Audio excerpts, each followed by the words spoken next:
Russian police ने रिहा कर दिया। इस प्लान्ड मर्डर की तमाम कड़ियां घूम फिर कर मरने वाले के भाई और north Korean president Kim Jong Un की तरफ जाती हैं। नॉर्थ कोरिया पर किम फैमिली पिछले 80 सालों से वायलेंस और टेरर के दम पर राज कर रही है। यहाँ किम जोंग उन की पावर इतनी फैली हुई है कि नॉर्थ कोरिया में एक परिंदा भी अपनी मर्जी से पर नहीं मार सकता।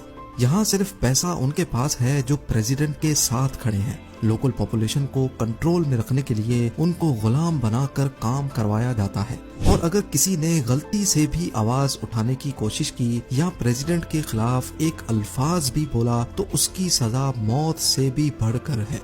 यही वजह है कि नॉर्थ कोरिया में 60% लोग पॉवर्टी यानी गरीबी में रहते हैं। यहाँ रोड्स हैं लेकिन उस पर गाड़ियाँ नहीं चलती क्योंकि लोगों के पास कार्स खरीदने के पैसे ही नहीं हैं।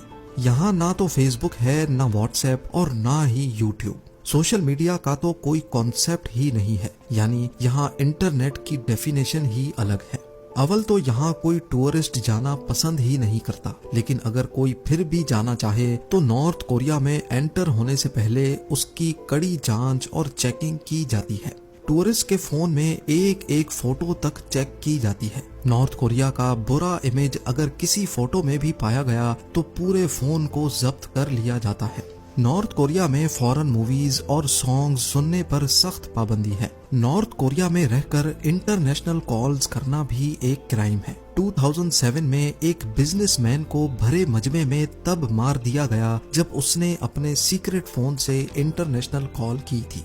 North Korean dictator Kim Jong Un की किसी भी तरीके से बात ना मानना और मीटिंग में उसके सामने सो जाना ऑफिशियल्स को सख्त सजा भी दिला सकता है। एक मीटिंग के दौरान जब डिफेंस मिनिस्टर को नींद का झोंका आया तो सबके सामने उसको मौत के घाट उतार दिया गया।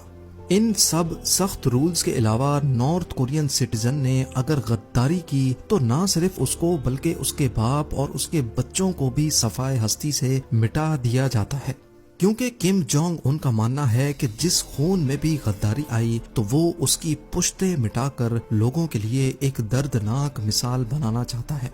ना सिर्फ इतना बल्कि यहाँ सिर्फ गवर्नमेंट अप्रूव्ड हेयर कट्स ही करवाए जा सकते हैं और यहाँ खेली जाने वाली गेम्स के भी अपने ही रूल्स हैं।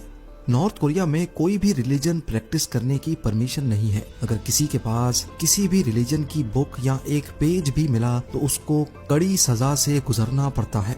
यूं समझ लिया जाए कि नॉर्थ कोरिया दुनिया का सबसे बड़ा जेल है तो ये भी गलत ना होगा, और इस जेल से निकलना सिर्फ मुश्किल ही नहीं बल्कि नामुमकिन है। नॉर्थ कोरिया दुनिया का वो मुल्क है जहां से भागना लिटरली इम्पॉसिबल है। ये सारी हकीकत जानकर हम सबके जहन में एक सवाल उठता है कि आखिर किम जोंग उन या उसके बाप दादा ने इतनी सख्ती क्यों कर रखी है। इस सवाल का सीधा सीधा जवाब है पावर। जी हाँ, जब कोई डिक्टेटर अपने लोगों पर जुल्म करता है तो उसको अच्छी तरह मालूम होता है कि अगर मैंने अपने लोगों पर से अपना रोब हटा दिया तो सबसे पहले वो मेरे तख्त को उखाड़ फेंकेंगे। यही वजह है कि किम जोंग उन अपने बाप दादा के फुट स्टेप्स को फॉलो कर रहा है। नॉर्थ कोरिया की ह्यूमन राइट वायलेशंस के खिलाफ किम का सबसे बड़ा दुश्मन अमेरिका भी खुलकर कुछ नहीं कर पा रहा, क्योंकि नॉर्थ कोरिया एक न्यूक्लियर पावर्ड स्टेट है। अमेरिका यहाँ फिजिकल इंटरवेंशन तो नहीं कर सकता, लेकिन किम का घेरा तंग करने के लिए अमेरिका ने नॉर्थ कोरिया पर खासी सैंक्शंस लगा रखी हैं। जैसा कि दूसरी कंट्रीज नॉर्थ कोरिया से किसी किस्म की भी ट्रेड नहीं कर सकती। गोल्ड, मिनरल्स, मेटल्स, आयरन और हत्ता के कोयला भी उनसे ना कोई खरीद सकता है और ना ही उनको बेच सकता है। एक तरह से देखा जाए तो नॉर्थ कोरिया जो कुछ भी है वो बस सिर्फ इस चार दीवारी के अंदर ही है।